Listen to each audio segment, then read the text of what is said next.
Hi, everybody. I'm Stacy Narcata-Welp, and I use she, her, hers pronouns, and I am the Director of Student Support Services. I'm so happy that you have joined us for our inaugural Career Challenge series of videos, where we are going to walk you through topics that students have asked us about. We know that you come to college to get your education, but more importantly, what you're hoping your education allows you to do is get a great job out of college or to send you on that glide path to graduate school and a career path after that. So what do you need to do to get prepared for that? What are all the tips and tricks so that you are career ready when you leave? What does career ready even mean? So we're going to spend some time in this next series of videos answering those questions. We've gathered all of our campus and community partners that we know can give you the expert advice. And we're going to be sitting in this lovely setting here in the Union each week having conversations or table talks about these particular topics. So I hope you enjoy these videos. Week 1 is going to be with Career Services and our grad college talking to you and beginning that conversation of what do employers and grad schools even want from me? So I hope you sit back and enjoy these videos, and I'll come back to you at the end to give you some more information. So yes, would you two mind introducing yourselves for our students? Sure, I'll go first.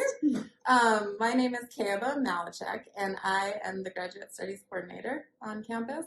I think my educational background is a perfect example of you never know quite where you're going as you're working through the process. And I think I started out as a psych major in undergrad and then went clinical psych and worked for a number of years in in-home family therapy before moving into the higher ed world, and did some years in admissions and then student support services at a small liberal arts college in Iowa. And then my husband and I found out we were expecting triplets, so I spent a few years at home with a litter of children. And then more recently have kind of moved back into the higher ed world and really feel like being in higher ed and working in higher ed is something I really love. The graduate studies position has been really interesting for me. I feel like I've learned a lot. So even though my initial master's degree is in clinical psych, I feel like you learn so much along the way that helps you as you expand your professional development. So that's a little about me. Great. Hi, I'm Brenda Leahy. I'm the Interim Assistant Director of Academic Advising and Career Services. I've been on campus for over 25 years, actually. Originally graduated with a poli-sci degree, which I love. I love election day. I love things that go along with that, but kind of worked as a lobbyist once and realized that was not for me and that I needed to be in a career where I was helping others. So I got my master's degree at Michigan State, and I've actually been on campus ever since then in various roles. Started as a hall director, worked in advising, worked with prevention, and have been in career services now for about 15 years. So really excited to be here today to talk to you. Well, and I appreciate the two of you sharing so much of your career journey, because one of the pieces that we hope come out of this Career Challenge series is that students and SSS participants really see that one's career path meanders. It's not always a straight trajectory. There may be something that they think they want to do, we think we want to do, and then we end up doing something else.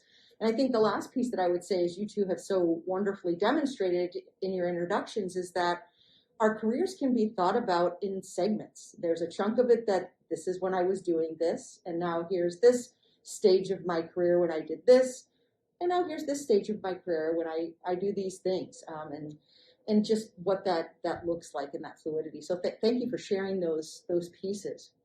Well, as I shared with the both of you, we had students pose some questions, but we'll ask those and also have the opportunity for the both of you to just take the conversation where it goes as you share some of the information that you have in your sphere of influence, whether that's thinking about graduate school or thinking about the career path straight out after one graduates. So the first kind of question, just to get us going, is a lot of our students just asked, I don't even know where to begin. Like, where do I begin to even wrap my brain around this. And so now, granted, that could be a whole discussion in and of itself for the next hour, but just briefly, maybe from your view, if one is thinking about grad school, Keba, or if one is thinking about, all right, I know what my career path is, it doesn't require any extra schooling. Brenda, like, where do I even begin? So we'll start there. Well, I would say when it comes to careers, I would start with our webpage, Career Services, and you can start to see all the helpful tools that we have. One is Handshake. It's an online job board that most schools actually in the nation use, and we really direct our employers to go there to post opportunities. So just get into Handshake and start to see what are some of the opportunities that even sound interesting to me. The other thing is we have a whole bunch of tools in there that you can use to explore, to find out who you are. So there's an assessment tool called Focus 2 that you can take to see what type might be the type of opportunity or what type of opportunities might match you. We also have something, what can I do with a major in, which is really helpful to see all the different areas that you could work depending upon what your major is. But I think what you've already heard from us is that there's no one direct path. There's many different ways that you can go. And so the first thing you want to do is just be active. And it doesn't matter what it is. It doesn't matter if it's a part-time job, an internship, student organizations. You get to discover who you are, and that can lead to the next opportunity. To piggyback on what Brenda has said, like obviously researching your interests, kind of identifying who you are and the things that naturally come easily for you, and also the things that excite you and interest you, I think are really good starting points. I also think building relationships. So like with your faculty members, if you're a first or second year, like get those relationships started right away. Because whether you're looking at going into the job force or looking at grad school, you're going to need recommendations and you're going to need those connections to help you increase your foundation of knowledge, but also to get you started when you're heading out of here as a senior graduating. So thanks for those pieces. One of the other questions that was very common that came up for our students is just what are employers going to expect me to be able to do? So like what skills do I need? Or grad school, you know, I'm going to have to put together a personal statement. I'm going to have a CV or resume of some sort. Like what do grad schools or employers want to see? Yeah, great question. What we like to promote in our office is something called the Eagle Opportunities. And so this can be found on our website. But basically, this is a list of career competencies that employers are searching for when they hire new talent. And it really doesn't matter if you're going to be a doctor or going to be a teacher or an accountant. These are pretty consistent throughout all fields. So it's someone that can adapt to new situations, strong communication skills, collaboration and teamwork. You can find the whole list on our website, and then you can find tools, what you can be doing to work on these while you're here. And then absolutely in our office, we're able to help you put together a resume. So set up an appointment with a career advisor through Navigate, and we can help you identify what are some of the things that employers are looking for and how you can highlight it on that document. And one of the things I noticed when I was kind of doing some research for this videotaping was, you know, there's so many similarities between applying for a job and applying for a grad program. The things that places are looking for are very similar. And so, like you mentioned, communication skills, writing skills, and the ability to be organized and have time management. Those are all qualities that are really critical and are really important to develop while you're in undergrad so that you are prepared when you move on to the next step. Awesome, and I love that some of the topics you two are already bringing up, hint, are going to come up in later videos and more in depth for this series, in specific talking about resumes or some of that relationship building that Kayla, you talked about. When one is thinking about applying to grad school, so Kayla, this is for you, and it's certainly Brenda, obviously the career services folks help with this process. When should one think about starting the process for applying? In other words, like, what's the timing? Can I wait until the second semester of my senior year and still get into grad school the coming fall? When do I need to start that process? I hate to say a clear deadline because I feel like people start, throughout the course of their life, so I think as soon as you start thinking that that might be a possibility for you, then that's the time to start the research piece. And that's the time to start asking faculty members or talking to, like if you're a freshman or sophomore, talking to upperclassmen who are currently applying for grad programs, get some insight from them. With that being said, as far as the actual application process, I would definitely encourage you to apply much earlier than you think you need to. So we always recommend that students develop like when they know they're going to be applying for grad schools, that summer before their senior year, they develop a timeline basically of the handful of grad schools they're applying to, when those deadlines are, important things to remember, whether they're going to need GRE scores and the time frame involved with getting those.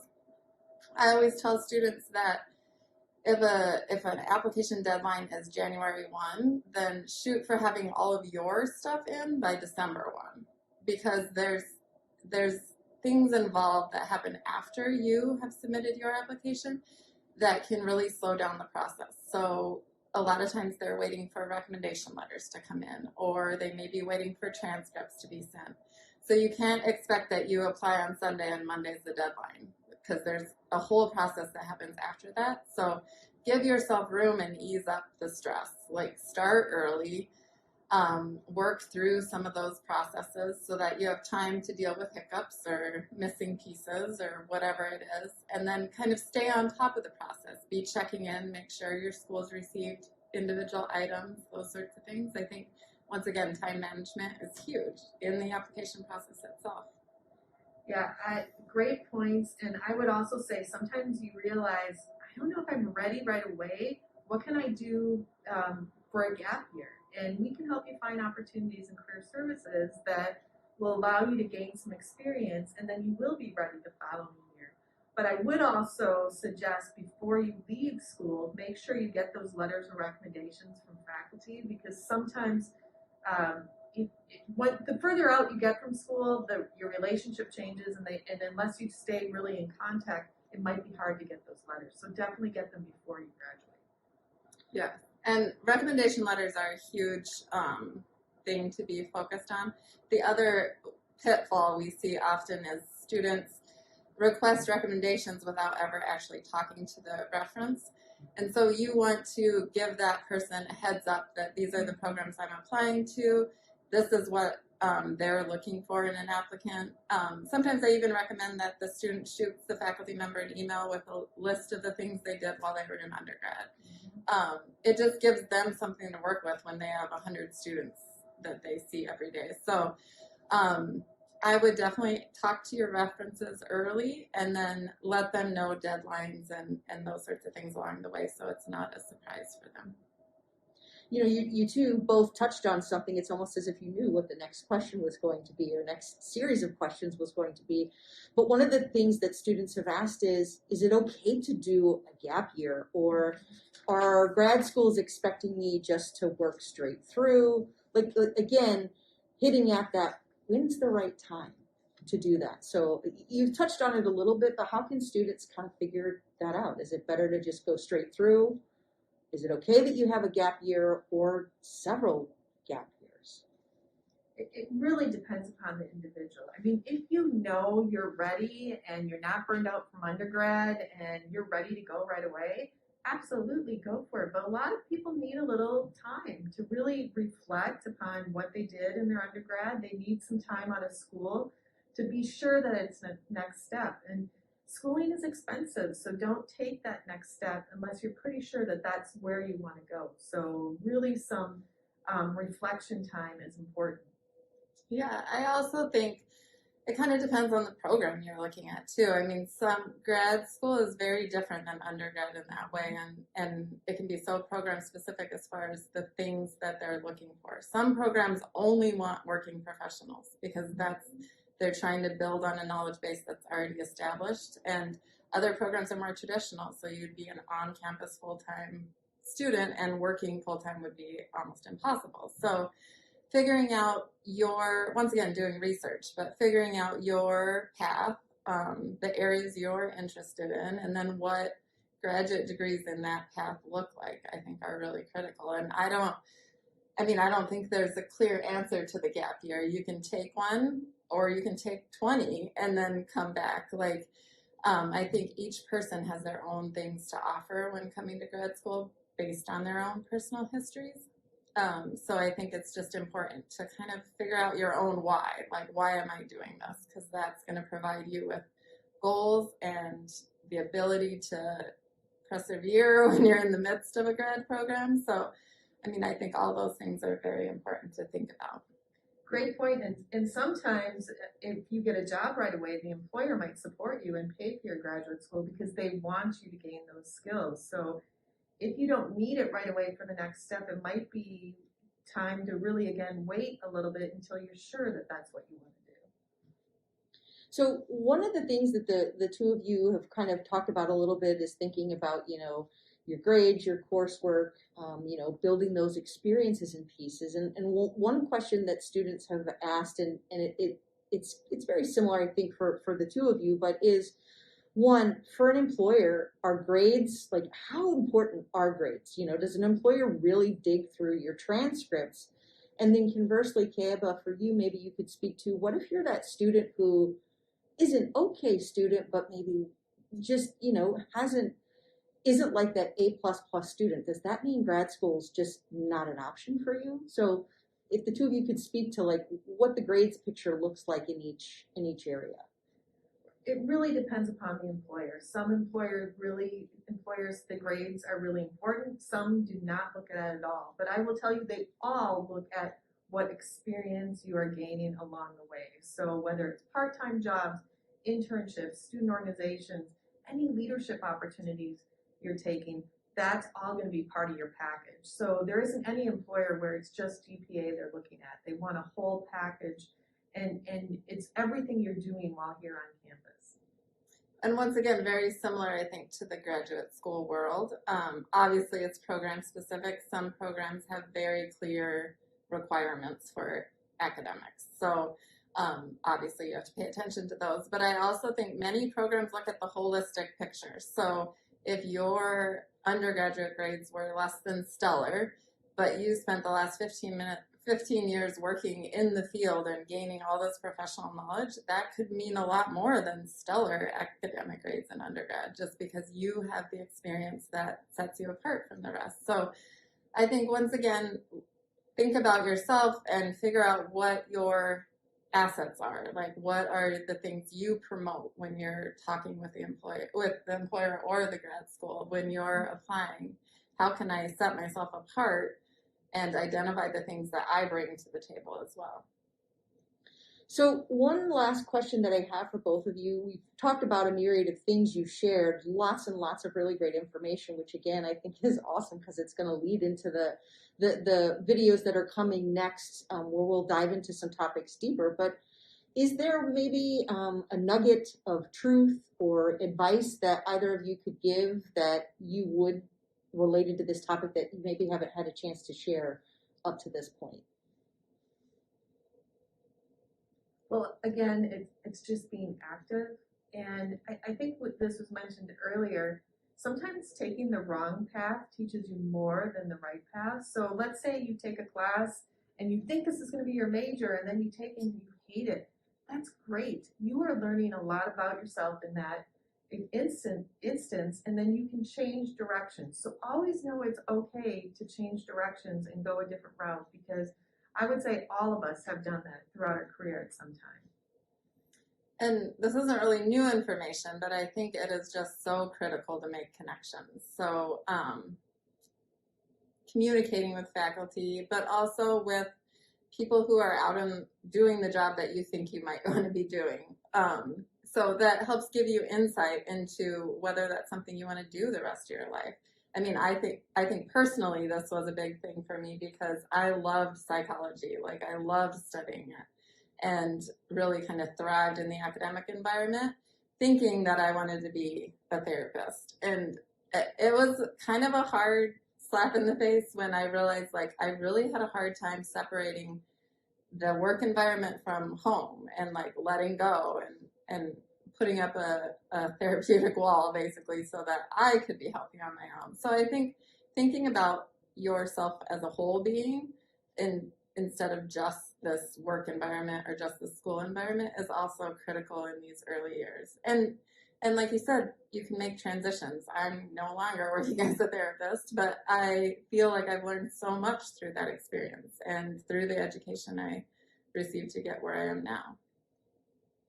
Well, I want to thank the two of you so much for taking your time today to have this table talk, if you will, or fireside chat that we've had. It's really important for our students, I think, to get to know folks like yourselves on campus, as well as hear the information from the experts. Would you two be okay if we shared your information with students if they wanted to reach out and ask you some more questions about things? Absolutely. Of course, and I guess that's one thing I forgot to mention. If you just don't know where to start with the grad school process, you're more than welcome to stop by Grad Studies on campus. We're always happy to visit and give you some ideas on places you can start looking for programs or interest areas or any of those things. And I know you guys are the same. Yep. Well, great. Well, stay tuned for some more information about what's coming next and what you can do to register yourself for the prizes in this Career Series Challenge. All right. Well, I hope that you enjoyed that interview with me, Keaba, and Brenda, and that you've gotten at least a little bit of information now, got your juices flowing, thinking about what employers and grad schools are going to want, and you probably have a whole host of other questions that you have now. Don't worry, we're going to have more videos in the series over the next 6 weeks to address each of those specific pieces in more in depth. But since you've watched this first video, I want to remind you that as part of this career challenge, you can register yourself for prizes. And you basically, every time you watch one of these videos, can take the short quiz that's listed here on the Canvas page. You can enter your name in it, and that's one entry into the prize giveaways. So if you do this 7 times, you're registered 7 times. It gives you more chances to win prizes. Not to mention, it gives you a lot of information about your career future and where to go. So click on the survey link here in the Canvas page where you're watching this video, answer a couple of short questions that we have, enter your name, and that's all you have to do. You're done. And as a reminder, don't miss next week because we're going to be talking about resumes more in depth.